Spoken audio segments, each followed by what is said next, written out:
because they deserved it because, they've been through some of these weeks where they've been the second team and the scout team, and so they're out there playing right now and trying to learn and come through it here pretty healthy. So what else have you got? Anything else come through? Central scored again. They're now beating Battle 42-14.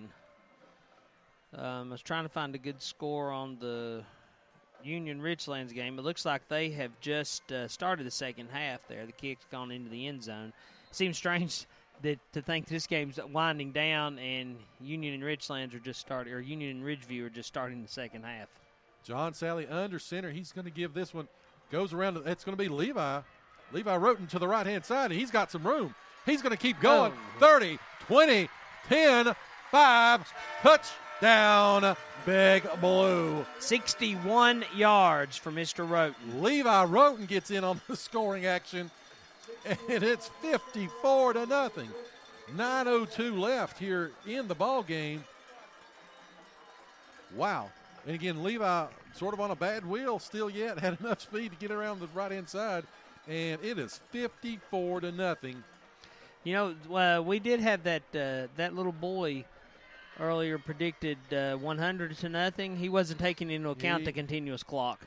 Yeah, unfortunately, he may miss it a little bit tonight, but he's actually may have the closest prediction though. So if you were the over and under at 54. You may go over here in just a second because Luke Reed is coming to kick an extra point. Reed 2 of 5 tonight on extra point attempts. So I think they may call timeout. I'm not sure. I believe they're going to have to, or they're going to be a delayed game. So they're going to take the delay. They're going to maybe work on a field goal here. 9:02 left, 54-0. Yeah, it looks like it. Well, I'm okay with that. Work on kicking the field goals now. So Luke Reed will kick it. Ball will be placed on the 15-yard line, so in essence, 25-yard field goal. 9:02 left, 54-0. Over and under at 54. Let's see if we go over. And snap, kick, up, and yes, indeed. Luke Reed adds the point. 55-0. Gate City leads Marion. Gotta love it. Gotta love it. Maybe not so much if you got that long drive back to Marion, but this is going to go a long ways for Gate City's football program, I believe. I'm thinking they've not turned the corner; they're approaching the corner. Well, and it's just like you said, it's so good to see so many weeks. The last few weeks, especially, they've had so many opportunities, and it's just been one play here or there that's really got things off track. And to be here tonight and to see this, everything coming together, all of a sudden big plays. Defense to come up, 4 turnovers on defense, 1 they took back for a score. You got to feel good about that. I've said this before, and I don't mean to beat a dead horse, but, man, how much would you have enjoyed seeing this team against Abingdon? Yep. As, again, kicking off for Gate City, they're going right to left on your radio dial here in the fourth quarter. Will be Landon Blanton. Again, back deep for the Scarlet Hurricanes will be Bradley Thomas as well as number 12, Christian Hilton. So, again, Gate City's got, it looks like the entire kickoff team is their backup. So, of course, you don't want to give up a cheap one here, but we'll see what happens as Blanton eyes the ball. They're going to be kicking off from the 40-yard line. Clock runs at 8:55. Blanton gets into one and kicks it down to about the 20. It's going to come up and it's going to come to the 25 to the 30-yard line as he'll be taken down. Great play by number 23. Give that to Brendan Cassidy. Again, that 5'11", 155-pound freshman for the Blue Devils. And here comes the Blue Devil defense. 55-0, 8:30 clock runs. And let's see. Yep, it will still be number 9. Brenner Davis at quarterback for Marion. In the backfield with him will be number 34, Austin Kressel. And number 24, that will be Brody Taylor. 8 minutes, clock runs. Great homecoming night for Gate City. They lead 55-0. Shot in the shotgun formation. He's going to throw it. And he pumps, throws it high, and goes almost out of bounds. Incomplete over on the coverage was number 28, Kendrick Hall for Gate City. That's another deep Marion pass that two Gate City defenders were closer to the ball than the receiver. So at this point, just looking for anything as the Blue Devils. The clock runs, 7:30 left. Marion looks to the sideline once again for the play. Two receivers to the left-hand side, one to the right. They've got two backs in the backfield, either side of Davis. They're going to snap it and give it. That's going to go to number 34, Kressel. He's going to go to the left-hand side. He's got a little bit of room, and he's going to get up to close to the 40-yard line. And, they're going to mark him right about the 40. It's going to bring up third down and give him about 4 yards. So 3rd and 4 for Marion. Clock, we're under 7 minutes left here in the ball game, 55-0. Again, if you're still with us, listen, stay with us after the game. Of course, we've got the James River Advisors postgame show, scores and highlights from around the region. We'll recap this one, and we'll look forward to the Lehigh Generals coming to Legion Field next week. Davis back in the shotgun again, 3rd down and 4. He's going to hand it off. He's come to the right-hand side, and great play coming up from his free safety position. That will be number 21. Yep, C.J. Hicks, 5'8", 140-pound sophomore. For a minute there, I thought it was 31. I thought, Brady Edwards is back in the ball game, but he came up for the safety position, and Gate City holds. So it's going to be 4th down and 4. Marion will go for it. Once again, in the backfield will be Brenner Davis, and he will be back there with number 34, Austin Kressel. In the shotgun formation, 4th down. And he's going to throw it. He's going to throw it out into the flats, and it's going to be incomplete. Gate City will get the ball on downs. They'll take over on the Marion 40-yard line. 5:40 to go in the game, 5:39 now. The clock's not stopping with the change. Of course, Gate City up by more than 35.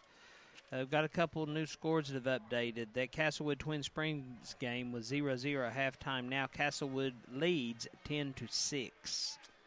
Good ball game there. Talking about Larry and Andy once again on our picking panel, he said that was the best ball game nobody's talking about, and it's turning out to be that way. Well, I can't mock Larry and Andy right now because I think I tied them last week.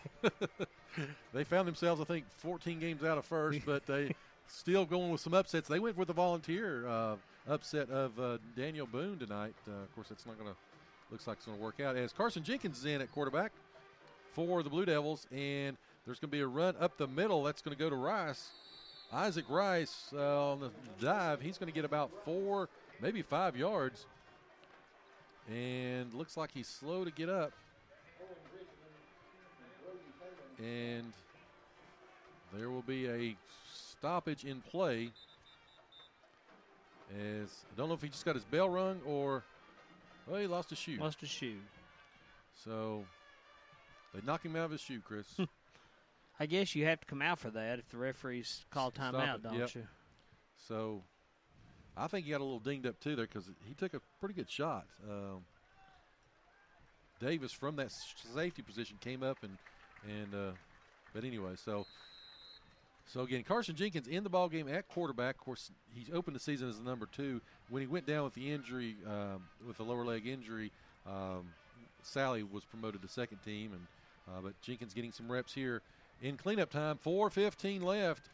They are in the 2-back set. They've got one split to the left-hand side. They're going to give it up the middle, and it's going to be up to or down to about the 32-yard line for Gate City. Again, in running the football this time was C.J. Hicks. He got a gain of about 4, maybe 5 yards, so it's going to set up 3rd down and 3 for the Blue Devils. 3:45 clock runs. Jenkins has the play. And again, Gate City up 55-0. 2 tight ends. One split to the left-hand side. Again, that's going to be number 24. That's Ethan Fleming. Jenkins will hand up the middle. And it looks like there's going to be a fumble on the play. And That will be the second Gate City turnover of the night. It's going to be the third. Oh, third. Third of the night. Again, that was number 23, Brendan Cassidy. Had the football and just lost it when he went through the line.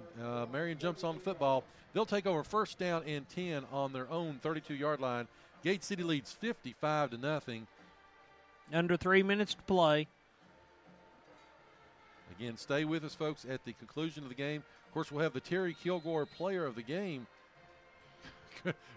Chris, I was just looking at the stats here. I'll let that one be for Chris to decide tonight. I think I can come up with one. So, or two, or maybe three. So, anyway, Davis is back in shotgun formation once again. Snap, he's going to throw the football. He's looking to go deep. He launches it, and it's going to be over everybody, incomplete. Back to defend for Gate City was number 7, Luke Stokes, 6 foot, 150-pound sophomore. And the clock continues to run. We're at 2 minutes left in the ball game. Lehigh, the Generals, 0-5. Again, they were in action tonight. Haven't seen a score come through, though, for them yet. Well, we know about the cell phone reception. Anywhere in Lee County, it is spotty at best. 1:45 as Davis is back, and he's going to try to throw it once again. He throws it out in the flats. He does complete it. However, swarmed by the Blue Devils. Number 8, that was Logan Langston, 5'10", 150-pound freshman, caught the football for Marion. However, about 6 Blue Devils were there to meet him. I think he sort of telegraphed that one a little bit as everybody's great flow by Gate City. You know, the first teams as well as the second teams, everybody has flown to the football tonight. It has really been, of course, I know Marion does not possess the speed of a Union or a Ridgeview, but still, yeah, we've really flown to the ball. When they've swarmed also, there's only been maybe 1 or 2 solo tackles the entire game. Yep. It's been group tackling. As run will come to the right-hand side as, again, once case in point. Gate City does a tremendous job. Once again, give that one to number 32. That's Mr. Price again. Gary Price, which joined us the other night. Again, we appreciate Coach Housewright. Always, the player, they've been available to talk to us all year long. They've come out after good weeks, after bad weeks. They've been there and answered questions, and we've had a lot of fun with them. I appreciate them coming out. After a practice, they're tired, they're aggravated, particularly after a loss, but they've really done it, and they've not backed down from our questions, and they've owned up to their mistakes also. Austin Roberts came out with Mr. Price there the other night, and like I said, I want to say thank you to them. And, of course, Coach Daugherty was there as well. We may have half the team Wednesday night. So, anyway, 35 seconds left here. Probably the last play of the game. Mr. Davis is going to drop back. He's going to look for somebody, and he's not going to find anybody but Luke Stokes. Stokes has got the football, and he's going to try to return it. He's to the 30, to the 20, and he'll be taken out of bounds at the 15-yard line. Luke Stokes had visions of sugar plums in his mind. Wanted to get to the end zone. Do you call a timeout? Yeah. Or just let the clock run? Kick the field goal, Coach. Kick the field goal. I've got 57 on the over and under. 3, 2, 1. That's your ball game. Final score, Gate City 55, Marion 0. The shutout is complete. Gate City moves to 2-5 on the season. Marion drops to 3-3. We'll have to see how this bodes for the PowerPoint rankings after the conclusion of all the games tonight. Again, that will be released by the VHSL on Monday. So, welcome to the James River Advisors post-game show. Scores and highlights from around the region. Again, we'll have a recap of all the scoring here in just a minute. Again, you're listening to the home of Blue Devil Sports on a victorious night on homecoming. 55-0. Again, this is Gate City Sports Radio. Just as our Blue Devils work hard and work together to execute their game plan for another Gate City victory, James River Advisors works hard with and for their clients to help them achieve financial victories and peace of mind investments. Your local office in Gate City is managed by Edwin Cox, and he is ready to take care of your needs and believes in establishing long-lasting relationships with his clients based on trust. He is ready to help you with college planning, financial planning, investments, and much, much more. So